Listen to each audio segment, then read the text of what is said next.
우리는 모두 그의 영화를 모방하느라 허덕였다. 스티븐 스필버그가 한 감독을 두고 했던 말입니다. 20세기를 대표하는 영화 역사상 최고의 거장이자 혁신적인 완벽주의자인 오늘의 감독 해석은 스탠리 큐브릭입니다. 탁월한 감독들은 대부분 자신이 선호하는 분야와 장르를 가지게 됩니다. 한 세기 이전에 존 포드는 서부극에 힘을 쏟았고 서스펜스의 대가로 불리는 알프레드 히치콕은 평생 스릴러에 집중했습니다. 반면 큐브릭은 SF, 필름 누아르, 전쟁, 블랙 코미디, 역사, 스릴러 등 장르를 가리지 않고 모든 작품에서 자신만의 독창적인 세계를 구축한 감독입니다. 그의 전기를 쓴 평론가 존 박스터는 큐브릭을 묘사하면서 영화계 최후의 군주라는 표현을 사용합니다. 큐브릭은 카메라 워크와 조명, 사운드, 영화 제작의 다른 모든 기술적 측면에서 비상한 이해력을 지니고 있었습니다. 2001 스페이스 오디세이의 촬영 감독 제프리 언스워스는 자신이 영국 최고의 카메라맨으로서 보낸 25년보다 큐브릭과 함께한 6개월 동안 더 많이 배웠다는 사실을 인정하며 말했습니다. 그는 완벽한 천재입니다. 광학 기법과 사진 촬영의 화학적 작용에 대해 누구보다도 더 많이 알고 있었죠. 시대가 아무리 지났더라도 각 장르 안에서 확고한 작품성을 인정받는 큐브릭의 영화들 속에서 우리는 각자 자신만의 명작을 발견할 수 있습니다. 마틴 스콜세지는 큐브릭의 영화가 정당한 평가를 받기 위해서는 5년에서 10년 정도의 시간이 필요하다고 주장했습니다. 대부분의 그의 작품들은 개봉되었을 당시보다 어느 정도 세월이 흐른 후에야 호평을 들을 수 있었고 21세기인 현재에도 여전히 새로운 시각에 의해 높은 평가를 받고 있습니다. 이러한 현상의 이유를 논할 때는 큐브릭 영상 특유의 탁월함도 있겠지만 더욱 기본적으로 그의 영화가 인간의 심리를 탐구하는 진지한 철학적 사유를 담고 있었기 때문이라고 볼 수 있습니다. 큐브릭의 작품들을 보면 영화를 잘 모르는 사람이 보더라도 수많은 상징과 어두운 풍자 유머들이 덕지덕지 붙어있는 것을 느낄 수 있습니다. 그의 영화들은 아직도 여러가지 흥미로운 해석의 방향이 제시되고 있지만 여전히 난해하고 모호한 영역에 더 많은 부분이 남겨져 있습니다. 큐브릭은 문학 작품들을 진지하게 탐독하는 것을 좋아했고 대부분 원작을 각색한 영화를 제작했습니다. 그 작품을 이해하기 위해서는 정말 수많은 배경 작품들과 방대한 철학사의 흐름을 같이 따라가야 하겠지만 가장 떼어낼 수 없는 인물은 프리드리히 니체와 프란츠 카프카입니다.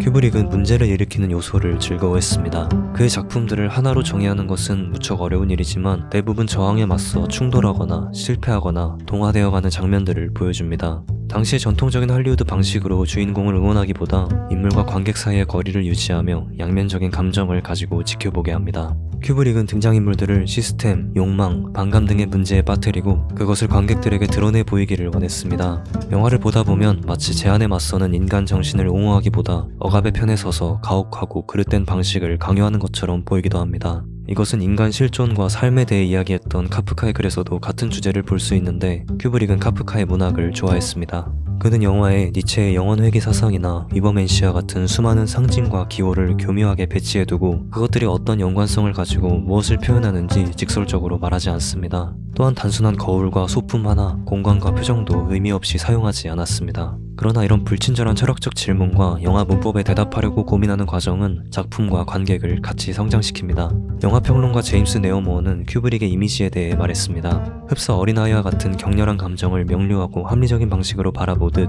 몰입하지 않아도 작가를 이해할 수 있는 감각을 전해줍니다.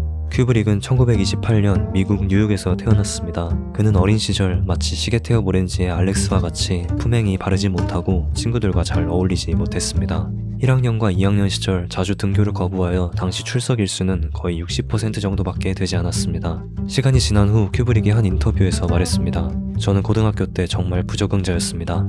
고집이 세고 자신만만했던 큐브릭의 독립적 기질은 나이가 들면서 더욱 두드러지게 됩니다. 12살 무렵 그의 아버지는 큐브릭에게 카메라를 선물했고 그는 거기에 35mm 렌즈를 장착하고 사진에 빠져 더욱 열심히 학교를 빼먹기 시작합니다. 이듬해 아버지 잭 큐브릭은 아들에게 체스를 가르쳤는데 그는 여기에도 열렬히 빠져들었습니다. 사진과 체스에 더해 큐브릭을 사로잡은 것은 바로 영화였습니다. 그는 동시상영을 보려고 자주 학교를 빠졌고 대신 극장을 열성적으로 찾았습니다. 이 시기는 할리우드 영화의 전성기였던 1940년대 초반입니다. 큐브릭이 고등학교를 졸업하기 9개월 전인 1945년 4월 루즈벨트 대통령이 세상을 떠난 다음 날 뉴스 가판대는 프랭클린 델라노 루즈벨트 서거라는 헤드라인으로 장식되었고 그는 가판대 주인에게 시리에 빠진 모습을 취하게 하고 사진을 찍었습니다. 그리고 그걸 곧바로 룩 매거진 사무실로 가져가는데 당시 사진 담당 헬렌 오브라이언은 젊은 큐브릭에게 기회를 주었고 얼마 후 그는 정식 사진 기자가 되었습니다. 큐브릭은 이후 4년간 룩에서 일한 기억을 떠올리며 회상합니다. 사진 촬영은 세상에서 일이 벌어지는 방식을 내게 빠르게 가르쳐 주었습니다.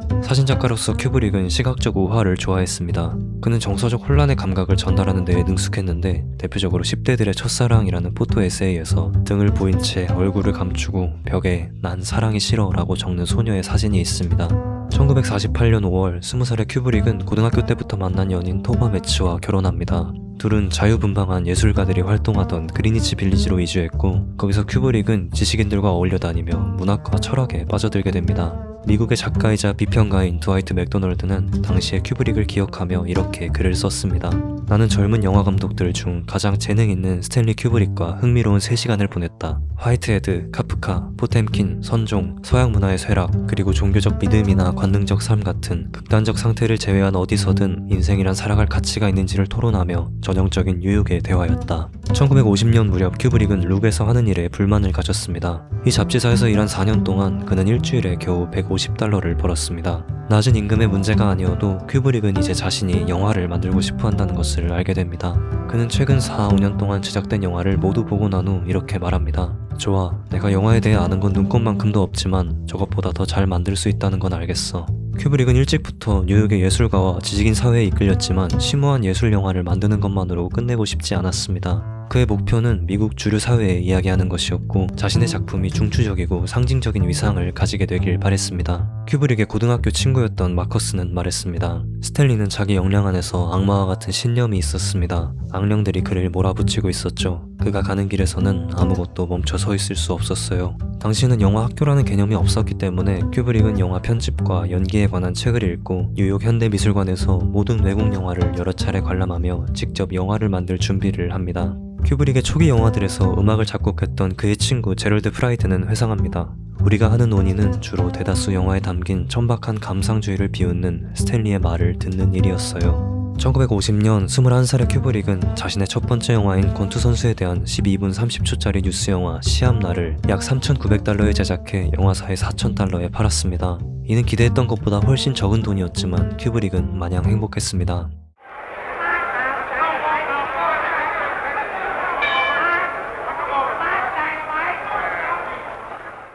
시합날로부터 9개월이 지난 후 큐브릭은 직장을 그만두고 영화 감독으로 성공하기 위해 장편 영화 제작을 위한 돈을 구하러 다닙니다. 1951년 초에 큐브릭은 당시 LA에 약국을 여러 개 가지고 있던 외삼촌 마틴 퍼벨러에게 받은 $10,000로 자신의 첫 장편 영화인 공포와 욕망을 촬영합니다. 외삼촌은 큐브릭에게 향후 제작하는 모든 영화의 수익을 배당해달라고 요구했지만 큐브릭이 거절했는데도 어쨌거나 돈을 주었다고 합니다. 이 영화에 출연했던 폴 마주르스키는 그때 큐브릭과 함께 있었던 일을 떠올립니다. 영화를 마무리하려면 $5,000가 더 필요했어요. 그가 말했죠. 무슨 일이 있어도 돈을 얻어낼 거야. 그건 지금 확실히 말할 수 있어. 그러고는 차 안에서 앞유리에 침을 뱉었습니다. 절대 잊을 수가 없습니다. 그는 돈을 받았어요. 결국 1953년 공포와 욕망이 개봉하지만 큐브릭은 몇 년 후 자신의 영화를 매정하게 조롱하며 영화가 상영되지 못하게 합니다. 그는 한 인터뷰에서 이렇게 말했습니다. 저는 단지 재미있는 영화를 만드는 데에 만족할 수가 없었습니다. 아주 시적이고 의미 있는 영화가 되길 바랬어요. 뉴욕의 길드 극장에서 개봉되었는데 누가 봐도 정말 형편없었습니다. 촬영이 끝난 직후인 1951년 말 큐브릭은 토바 매츠와 헤어지고 1952년 무용수인 루스 소보트카를 만나 3년간 연애 후 결혼합니다. 이 결혼은 큐브릭의 초혼과 마찬가지로 오래가지 못했지만 큐브릭보다 3살 많은 소보트카는 그를 훨씬 능가하는 예술 경력을 가졌고 큐브릭의 삶에서 커다란 지적 존재이자 예술적 협력자가 되었습니다. 그녀는 큐브릭의 영화에 잠깐 출연한 것을 비롯해 세 번째 장편 영화 킬링의 스토리보드를 만들었는데 후에 유나이티드 아티스트 영화사는 보도 자료를 통해 루스를 할리우드 최초의 여성 미술 감독이라고 소개합니다. 큐브릭은 1954년 뉴욕에서 필름 누아르 장르의 킬러스 키스를 제작합니다. 그는 후에 자신의 영화에 대해 멍청한 이야기이며 여전히 학생이 만든 것 같은 수준 낮은 작품이라고 폄하합니다. 그러나 이때부터 큐브릭은 영화 제작에 점점 더 꼼꼼해져서 조명, 구도, 사운드에 담긴 각각의 미묘한 차이에 전력을 다하게 됩니다.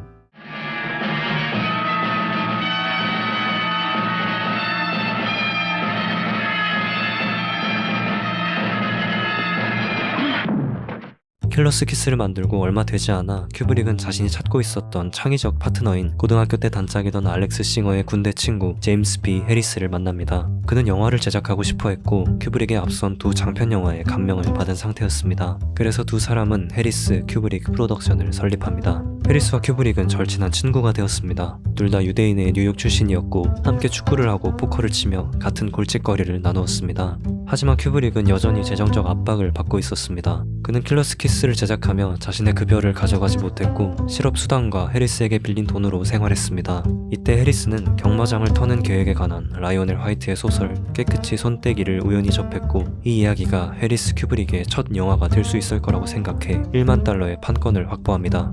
해리스와 큐브릭은 이 작품의 제목을 킬링으로 바꾸고 작업을 시작합니다. 킬링은 그가 다시 한번 시도한 누아르로 킬러스 키스보다 더 매끈하고 확실한 스탠리 큐브릭의 극적인 듯 차가운 결말을 보여줍니다.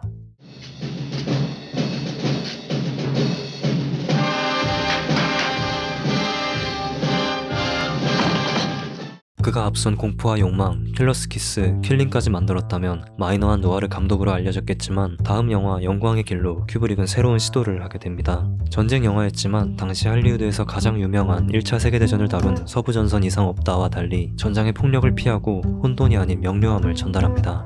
영광의 길은 전쟁을 냉혹하고 금욕적인 시선으로 바라봅니다. 적군의 모습은 보이지 않고 초반부 장면에서 전장은 포탄의 파편과 구멍으로 인한 흔적으로만 표현됩니다.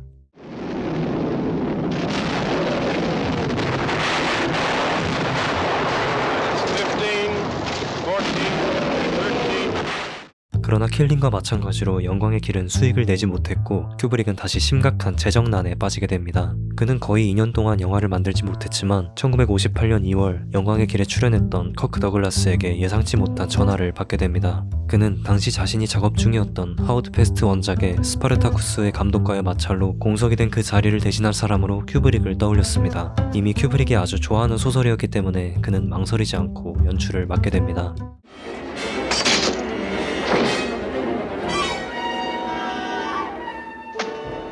스파르타쿠스에 흐르는 둔감하고 서사적인 분위기는 큐브릭 특유의 비관주의와 블랙 코미디가 담길 여지를 거의 주지 않았습니다. 영화는 유니버셜에 큰 돈을 벌어다 주었지만 이런 할리우드식 대작은 두 번 다시 큐브릭의 브랜드가 되지 않았습니다.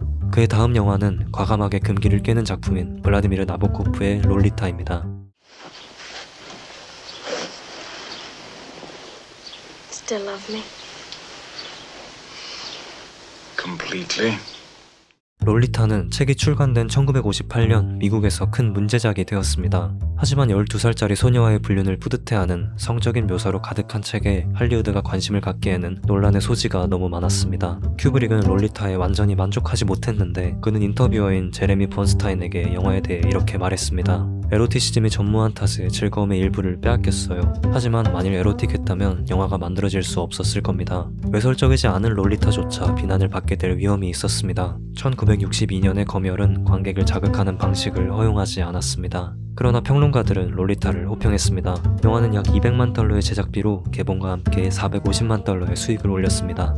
롤리타 이전에 저는 수소폭탄이 폭발하게 될지에 관심이 있었습니다. 큐브릭이 한 인터뷰에서 말했습니다. 1962년 뉴욕으로 돌아온 후 핵무기로 인한 종말에 사로잡힌 큐브릭은 이와 관련된 많은 책을 읽었습니다. 그 중에는 웨일스의 작가 피터 조지가 쓴 소련의 핵공격을 명령하는 악당 공군 장성에 대한 소설 적색 경보가 있었습니다. 핵전쟁이 끔찍한 부조리라고 생각했던 큐브릭은 적색 경보를 코미디로 만들고 싶어 했습니다. 1964년 개봉한 핵전쟁을 다룬 닥터 스트레인지 러브는 엄청난 성공을 거두었고 900만 달러 이상의 수익을 올렸습니다.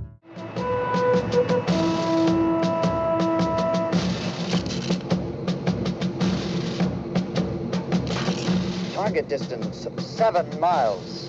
Correct track indicator minus. 당시의 큐브릭은 이 영화가 자신의 영화 중 가장 좋아하는 작품이라고 밝혔고 단숨에 그의 대표작이 됩니다. 그러나 큐브릭은 자신의 다음 작품으로 지금까지 영화에 등장한 그 어떤 것과도 비교할 수 없는 당시의 상상을 뛰어넘는 새로운 세계를 창조하기 시작합니다.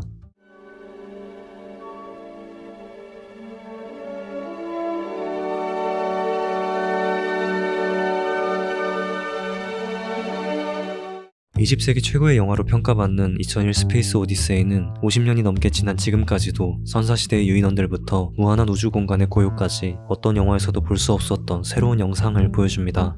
큐브릭의 영화를 보는 건 산 꼭대기를 올려다 보는 것과 같습니다. 고개를 들고는 궁금해하죠. 어떻게 저렇게 높은 곳까지 올라갈 수 있을까? 서막을 제외하면 영화의 실사 촬영 대부분은 1965년 12월부터 1966년 7월까지 8개월 동안 이루어졌고 후반 작업에 거의 2년이 소요되었습니다. 큐브릭은 중독적으로 한 테이크 더를 요청했고 촬영팀은 다시 갑시다 라는 그의 주문과 같은 말에 서서히 익숙해졌습니다. 큐브릭이 그린 화려한 미래의 모습에는 많은 비용이 들었습니다. 촬영이 완료되었을 때 그는 초기에 계획되었던 예산인 500만 달러의 2배 이상을 썼습니다. 큐브릭이 영화를 공개했을 때 몹시 지루해야 한 스튜디오의 경영진은 자신들이 망했다고 확신했지만 첫 상영 다음날 오후부터 30세 이하의 관객들이 몰려들며 입소문은 빠르게 퍼져나갔습니다.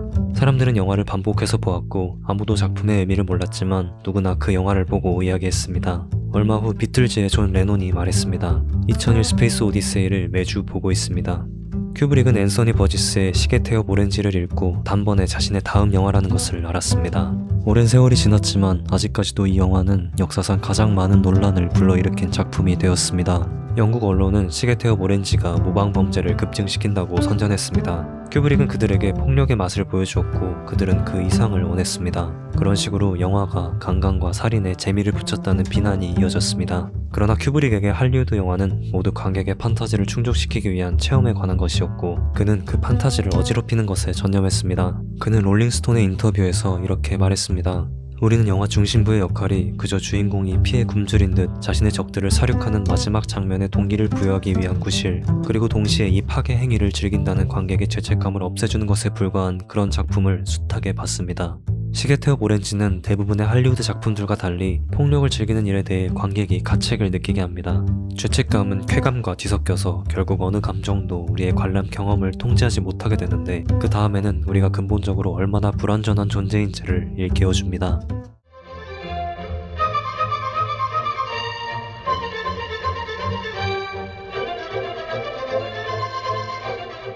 큐브릭은 자신의 다음 작품으로 2001 스페이스 오디세이와 시계태엽 오렌지의 미래의 공상과학적인 미장센과는 다른 나폴레옹 시대 혹은 18세기의 무언가를 원했습니다. 그는 윌리엄 메이크피스 세커리의 소설 베리 린든의 행운을 원작으로 한 베리 린든을 제작했습니다.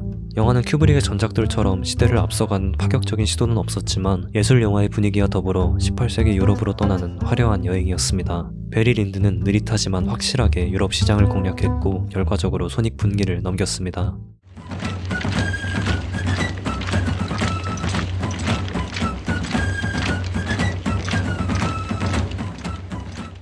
(1977년) 워너브라더스의 간부 존 켈리는 한 젊은 공포소설 작가가 쓴 새로운 작품의 교정세를 큐브릭에게 보냈습니다. 소설의 제목은 샤이닝이었고 작가는 당시에도 이미 많이 알려져 있던 스티븐 킹이었습니다. 큐브릭은 소설을 읽고 난 후 바로 자신의 다음 작품을 정합니다. 영화는 폐쇄된 호텔에서 정신이 붕괴되어가며 아내와 아들을 공포에 떨게 하는 아버지에 관한 이야기입니다. 샤이닝에서 특히 마음에 들었던 점이 무엇이냐는 질문에 큐브릭은 이렇게 대답합니다. 저는 샤이닝을 매우 강박적으로 읽었고 그 장르에서 읽은 어떤 것보다 줄거리, 아이디어, 구조의 상상력이 훨씬 풍부하다고 생각했습니다. 그것으로 멋진 영화를 만들 수 있을 것 같았습니다. Here's Johnny. 샤이닝이 개봉하던 1980년 초에 큐브릭은 이미 작가 마이클 헤어와 전쟁 영화 제작에 대해 이야기하기 시작했습니다. 그와 나눈 대화는 마침내 1987년 영화 풀메탈 재킷으로 결실을 맺게 됩니다. 큐브릭과 헤어는 둘 다 베트남전 참전용사 구스타프 하스포드의 1979년작 소설 쇼트 타이머스를 읽고 작가의 섬뜩한 수사법에 사로잡혀 있는 상태였습니다. 하스포드는 죽음을 동반하는 미소는 추하다, 진실은 추악할 수 있고 전쟁은 아주 진실하기 때문에 전쟁은 추악한 것이다 라고 썼는데 지금은 절판된 이 소설은 무자비한 훈련 교관에게서 기초 훈련을 받은 후 전쟁이 벌어지고 있는 베트남으로 보내지는 한 해병대원에 대한 이야기입니다.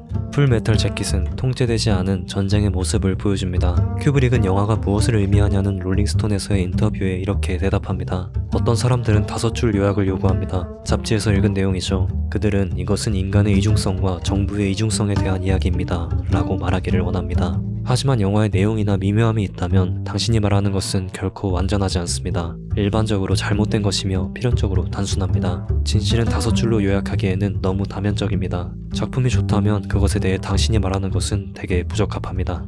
Then why did you you hide a jelly donut in your footlocker, Private Pyle? Sir, because I was hungry, sir! Because you were hungry.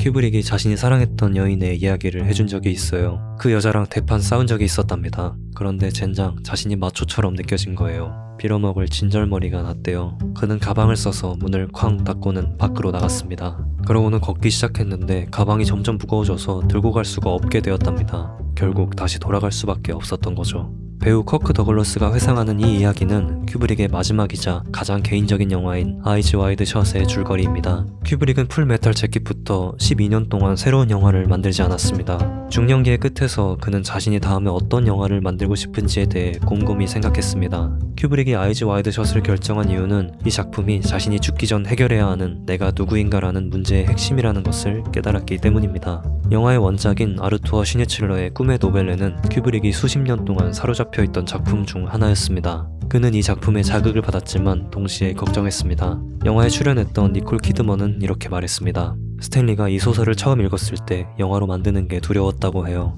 원작에서 보여주는 결혼 생활 속 남아있는 환상에 대한 노골적인 통찰은 큐브릭은 물론 그의 아내 크리스티안까지 겁먹게 했습니다.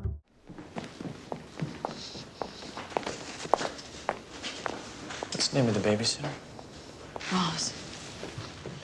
1999년 3월 1일 사전 시사회에서 아이즈 와이드 셧을 상영하는 동안 큐브릭은 불안해하며 영사 기사에게 영화를 보지 말 것을 지시했습니다. 그리고 6일 후 그는 사망합니다. 촬영의 마지막 4주 동안 큐브릭의 일과는 새벽 서너 시가 되어야 끝이 났습니다. 그의 친구였던 샌디 리버스는 이렇게 말했습니다. 영화 제작, 바로 그게 그를 죽인 겁니다. 역사상 가장 훌륭했던 감독을 가려내는 것은 무의미하고 불가능한 일이지만 스탠리 큐브릭의 작품들은 영화가 계속 존재하는 한 지울 수 없는 그림자처럼 영원히 기억될 것입니다.